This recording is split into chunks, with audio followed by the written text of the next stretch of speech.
I mean, there's no flag. We ain't got it.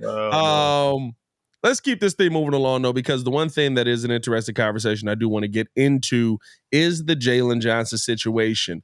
The Chicago Bears right now, the franchise tag window is open. Teams can start tagging players. And there's one player that's on this team that, to me, is probably, I don't want to say he's heading towards the tag, but the further we get into this offseason, the further we keep moving, and we haven't made a decision on Jaylon Johnson right now, it does feel like he might be heading towards the franchise tag now.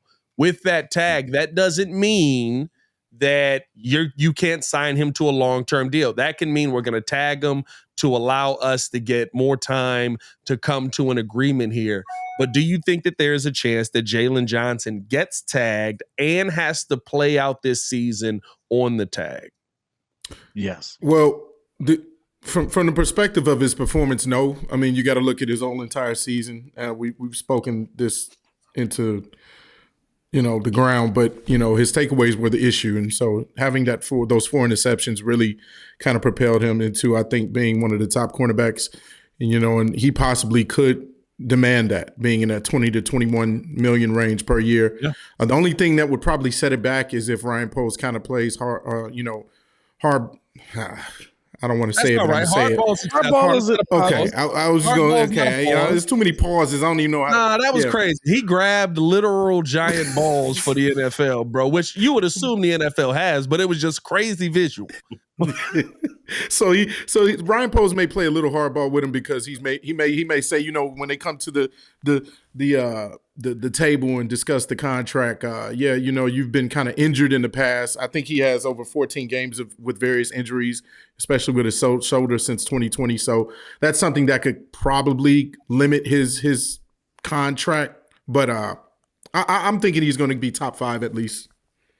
Yeah, I think here's the question that I would ask, right? Do you feel like we've gone the other direction where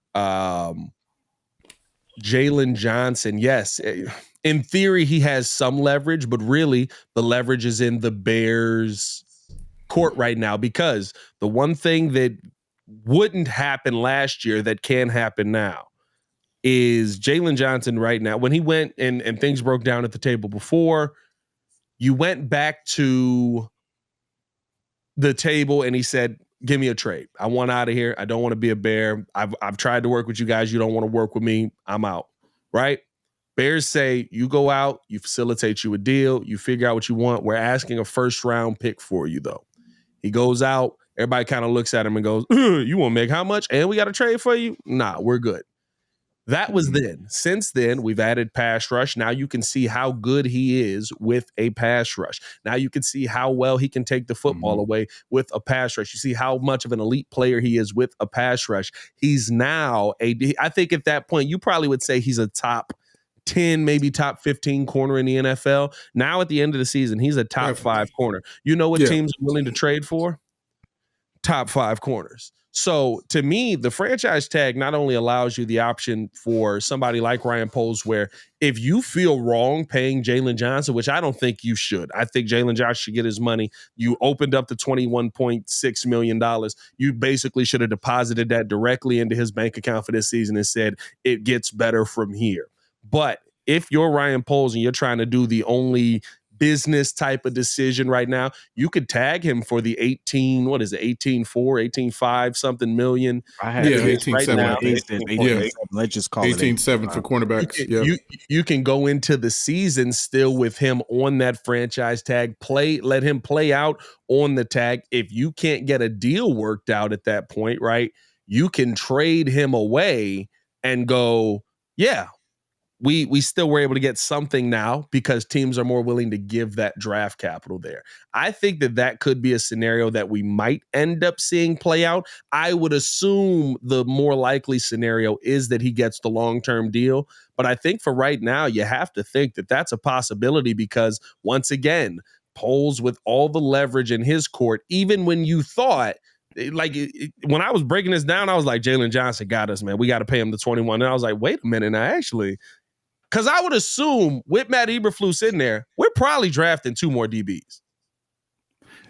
Yeah, I He's a honestly big think guy. that Matt Eberflus still being there is the reason why they would tag him, just because they're giving him that extra season to really turn things around and really shape this team up, and really see him as 200 in the chat. Hey, 200.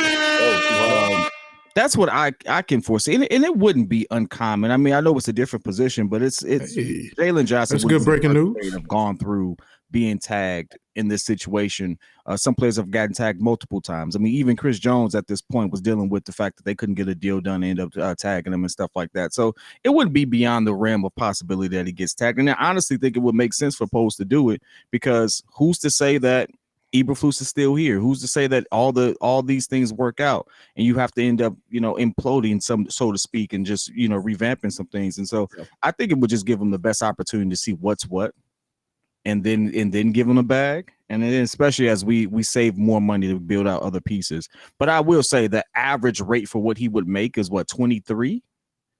It's like 23 million. I mean, he would be reset in the market at 23, but that's probably what he would come in asking for, I would assume, right? Like Hayes is saying, 18.7 is probably the contract the Bears are going to offer. He's going to want to reset the market, right? He's going to want to be 21 to 23 million.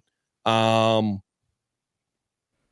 guess you have to ask yourself, do you feel like and that is a big difference. That's a player, right? The difference in money is enough for you to sit there and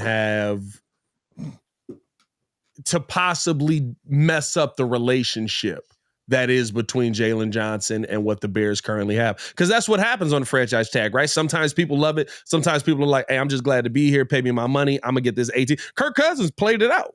He was like, tag me again. Tag me again. It worked out in his favor for sure. He got his paper, so he was good. But I think that you also have to look at it and say, at the cornerback position, you look at that more as a skill position. Jaylon Johnson's not going to want to risk playing the tag game, because if I pull a hamstring, I turn an ankle the wrong way, I can't play. Now, what is my contract worth, right? He's at the highest worth that he has right now. I would think he wants to get this deal done right now. Yeah.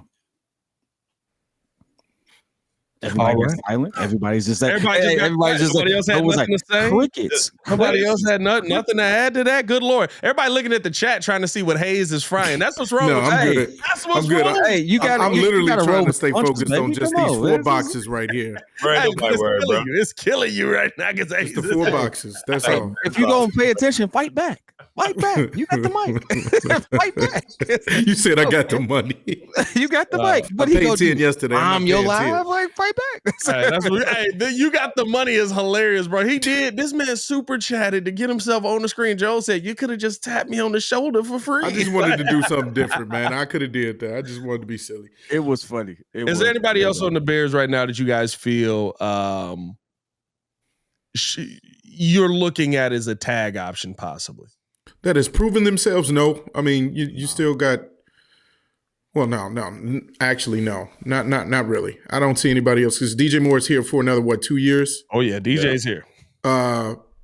Khalil Herbert is. No, hold on, wait. Don't even say anything regarding the running back, because Pat. No. I'm just trying to bring up names that I think are up for it. I would dare sign him back for nothing right now. No, I think that's pretty much it. That's pretty much it. Hey Pat, how much would you Trevor pay? Saying, what's up with a deal for Tevin? Tevin Jenkins on it? Tevin Jenkins is still on his he's still under his rookie contract, and I'm not gonna lie to you, I'm letting him play this last year. I don't own that deal. Yeah, to see what's going on. I'm letting him play this because I love Tevin. I think Tevin is the best available player on the field, and he's one of the best athletes on the field at any time. But he hurt. He's injuries. He's Kyle Long. Yeah. Kyle Long was an amazing player. Yeah. I loved Kyle Long as a Bear. I thought that he was a perfect player to come out. But we have the same conversation every year. He's talking about stuff he's doing for his lower back injury. He's talking about stuff that he's done for his spine. He's talking about stuff that he's doing. But he came into the season with 2 injured quads. That's tough. I don't know how in the world that happened, but yeah, you that injured man both quads, dog. Yeah. Back injuries are the worst too, especially for a lineman. Yeah, you need to heal up. Yeah, there needs to be some consistency with his health. As And- tagged on Twitter Bring by some games together. Jordan Schultz reports that there's absolutely a building buzz about the Atlanta Falcons being in play to trade for Justin Fields. Yeah. I mean, that doesn't surprise me though. That doesn't surprise me, right? This one just coming out now. He says that Jordan Schultz from Bleacher Report basically saying that there's a buzz that the Falcons will trade. That doesn't surprise me. That's the team that we've talked about.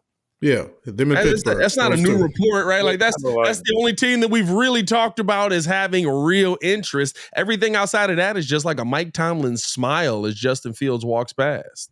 Yeah. Hey, Mike Tomlin, though, I think would be the best fit for him, though. I ain't gonna lie. As far as a coach, yeah. Outside as of coach, yeah. As far as a yeah. coach, yeah. I think he would thrive And he there. likes And his game too. say that again. And he likes his game too. Yeah. He likes his game. He's not afraid of everything that Mike Tomlin has kind of recently said ever since he started podcasting leads me to believe that not only is he looking for that guy that he can like really help mold and things of that nature, but he's not against coaching out of it. And I think I sent this clip to Pat. He even talked about how he was he loves hearing coaches avoid the work. Oh yeah, I've said that a couple of times on here that's one of my favorite things because he's like, oh, he can't drop back and he can't do this and he can't make this play. And it's like, okay, coach him. that's what coaching's for. That's why I want to have him coached up. Yeah, I mean, I guess we can talk about this from this aspect though. Now that it seems like a buzz is building, what is the least that you would take for Justin Fields to be traded to Atlanta? I thought about this extensively because they have a lot of young assets over there. I said, you're not getting a player back. I can guarantee. I was just about to say that's just like the I Detroit can almost Pistons. guarantee you're not getting a player back. You're not getting London. You're not getting Pitts. You're definitely not getting Bijan. But that's the thing. That's actually leaned into my point. Because they have so many young players who we all believe can be real big impact players, They don't need a lot of these picks. Like if any team is in a position right now to say skip these picks, Atlanta could say skip these picks on a couple. Now I ain't saying they're gonna skip this first pick, but they could do that. They could deal that second and still be in good shape. They could deal a second and a third and still be in good shape because they have pieces they haven't developed yet. Kyle Pitts has not been developed yet. None of them have been developed yet. And so now you have a situation where you have a lot of raw talent that if you get the right coach in there, they already have a good defense. Things can really shape up for them with more competent QB play. And I think it just works out better for them. And so I can see why they would be like all in, so to speak, on Justin. Like, I don't think that they would have to worry about a competing offer. I think they are in prime position to make a deal for him that's reasonable, that no one would sit there and bat an eye at. Yeah, if we're realistically taking out the first round pick, I'm looking at their picks here in the 2024 draft. Yeah, they have one in the second round, pick 43, then two in the third round, their own, and then they got Jacksonville's, which could turn into a conditional, maybe second, based on trade terms. So, I mean, if you're talking about giving Justin Fields to Atlanta for a 2 and a 3, that would be my hope, is that they get more than one of these picks back, and then we still keep our 9. Then you would go that route because as of right now we don't have a second round pick. Yeah. So that could be the move. Washington has a second round pick, right? Yep. Yeah. Mm-hmm. That's how we got old Sweat. Yep. I had to get that off. A second and hopefully a third and maybe a fourth. Realistic. What the heck? Did you say second, third, and fourth? He said a second, a third, and a fourth. I said a second and a third or a fourth. You know what I mean? Oh, a second and a third or a second and a fourth. Yeah. Right. Okay. No, but that's honestly, that's probably realistically what we can expect. Hopefully, but I mean, the more teams that kind of get into this bidding war, the better for us. So I'm just hoping that more than just Pittsburgh and Atlanta is interested in Fields, because then that just that gives us a better chance of possibly getting the first round pick. That's kind of the hope. I think that's the tough part, right? The interest feels like there's 2, maybe 3 teams that are really in on Justin Fields possibly being a part of their team, and the Bears might be one of the 3 teams, right? Like that's really where it's at right now. Not to say there isn't a belief in Fields, but a lot of teams are in a position to either get a quarterback or they're set at quarterback, at least for next season. And you're like, all right, look, we're either bottoming this thing out or we're going into this and trying to get one of these veteran guys. I think Pittsburgh is probably more on the veteran line. I wouldn't be surprised to see a Russell Wilson up there. I wouldn't be surprised to see a Kirk Cousins up there. Either one of those guys I think could be interesting there because you got the other pieces already in place. Shout out Berlissimo in the chat. Berlissimo all the way from the UK in this mug, man. Let's go, Berlissimo. 2 second-round picks value as a minimum. I think the second rounder straight up to me is the least that I would take, and it's only because I feel like there's less and less buzz now. That's on the Bears to kind of hype this thing up. But you do have to come out of this with a second-round pick because if you look at it, right now the Bears have 1, the Bears have 9, the Bears have 75. 1, 9, and 75. You got nothing in the middle. Hey. And then all the prime centers are going to be gone by then. Listen, I did my mock draft today. Right now, I don't have the paid version of PFF because dog is expensive, bro.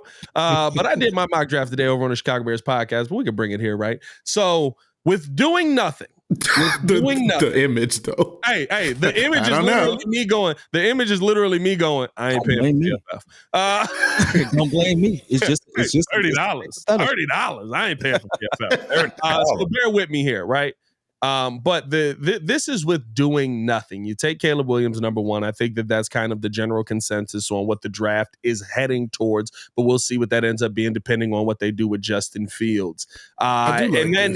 The interesting part was PFF had Marvin Harrison Jr. going 3 to the New England Patriots, which caused a run of wide receivers because there was nothing but panic in the draft from that point on. So Roma Dunze immediately going 4 to Arizona. Malik Neighbors, I think, went 6 to New York, right? Like it was like Arizona's going receiver regardless. Pandemonium. You know what it was like? I'm not gonna lie. As I was watching it, I was like, this how like when Kid picks Pat Mahomes with the 2nd overall pick. I won that year. Oh snap! Here we go. I don't know what to do anymore. I won that year though. Getting quarterbacks off the board until the beginning. It's like that's how it always ends up going.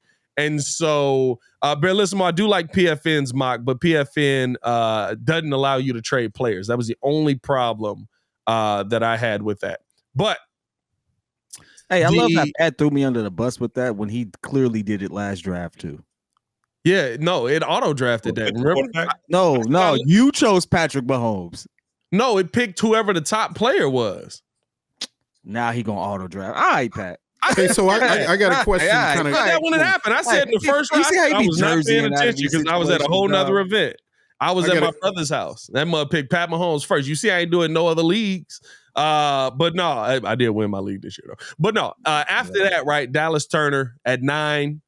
And Cedric Van Pran still there at 75. Now, Cedric Van Pran is a pure center, and that's why people don't like him. He's a mauler. No, that's why I love him. No, see, that's why I like him because I don't need him going to any other position. Exactly. That's why I love him. Pure center. I don't want Matt Eberflus to even think about getting cute with him. Yeah. Oh, you can move him to guard. You shut your mouth. Leave him in and he's quick. Let's put him on the left side. Bro, you know what I mean? Like legit. Like and you know what's funny about it? Think about it. All the players that we do that with have shorter careers.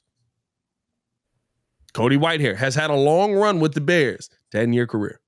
He was a guard. He was another guard. He was a tackle for like an hour. And then like they were like, that didn't work. And they put him at center. And they were like, now you're our starting center, right?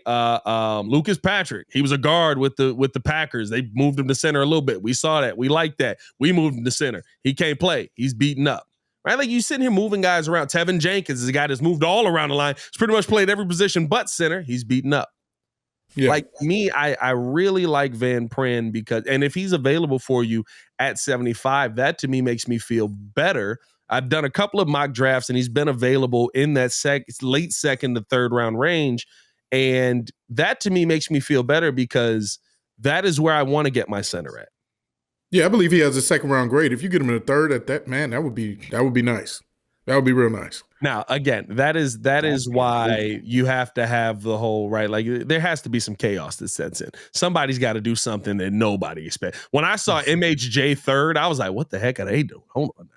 Yeah, I mean, like it's just one of those things where it's like, why would the Patriots take him? And then, like you have to believe in Mac Jones.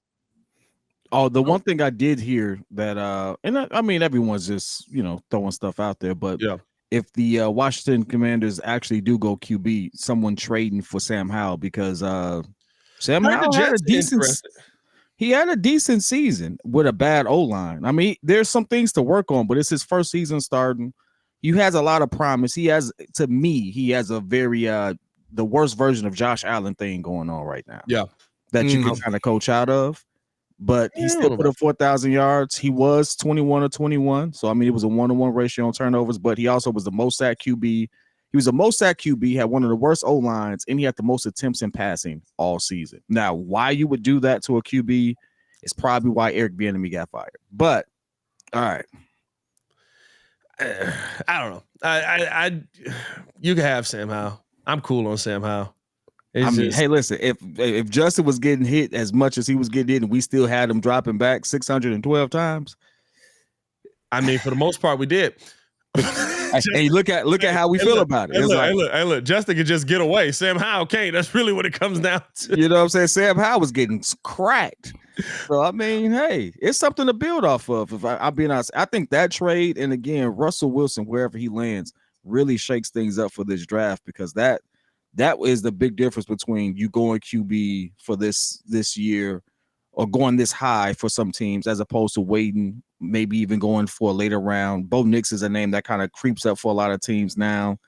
JJ McCarthy is climbing the ranks again. I told y'all, bro. They got to hype up. Well, yeah, that's obvious. A lot of people are saying that he would be way better if they actually committed more to passing. They didn't use him. I will say this. Blake Corn was their dude. After watching JJ McCarthy, and I'll say this, the part that I'm impressed by with JJ McCarthy is he's almost like an elite role player.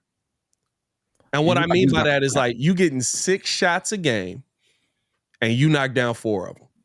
You only getting 6 shots a game. You're playing 35 minutes. You're getting 6 shots a game and you knock down 4 of them. That's JJ McCarthy to me. JJ McCarthy with Michigan last year was somebody who could, like they didn't call upon him to do a ton, but when they did, JJ could sling that. He came through. Could get. There's few moments where I looked at JJ last year, and after looking at him, because I was like, maybe he's a dude. The Bears, right? If they keep Justin, you can get him a little bit later. You can pick him up, feel good about it. Like, he could play within the scheme. And when you ask him to be like, hey, listen, we need you to hit this dude downfield right now, or we lose the game, he can make that play.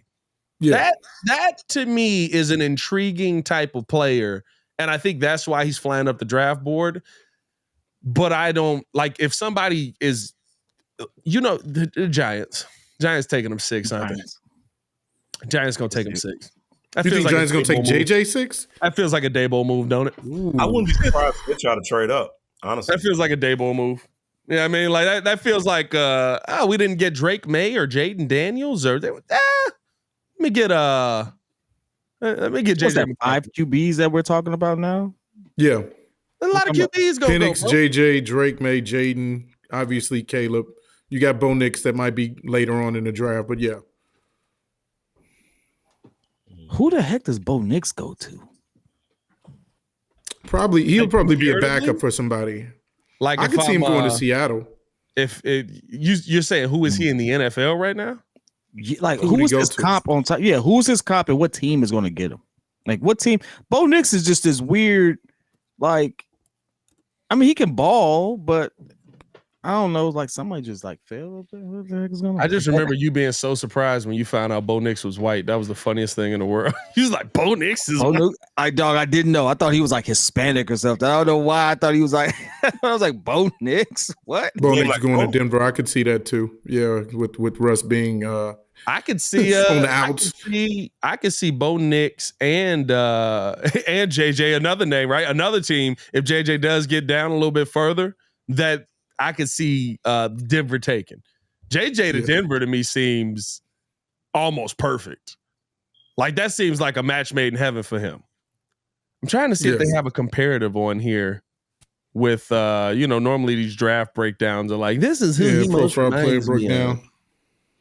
Jalen Hurts. Kid's gonna hate him. Now wait a minute. Already. You already know how I feel. Now wait a minute. Hey, Jalen Hurts is already on my list of most overrated QBs right now. Hey, I like Bellissimo's take on it. He's somewhere between Minshew and Mayfield. I feel better about that. Jalen Hurts felt a little disrespectful right there. I don't know about that one. Hey, man, we're going to take a quick break. We're going to let you guys hear from our sponsor, Aura, which please, if you guys have not signed up with Aura for their 14-day free trial, please check the link in the description and do so. And on the other side, we want to talk about some of the people who are eligible to be tagged that maybe won't get tagged, and we could get here in Chicago. All that and more on the other side of the break.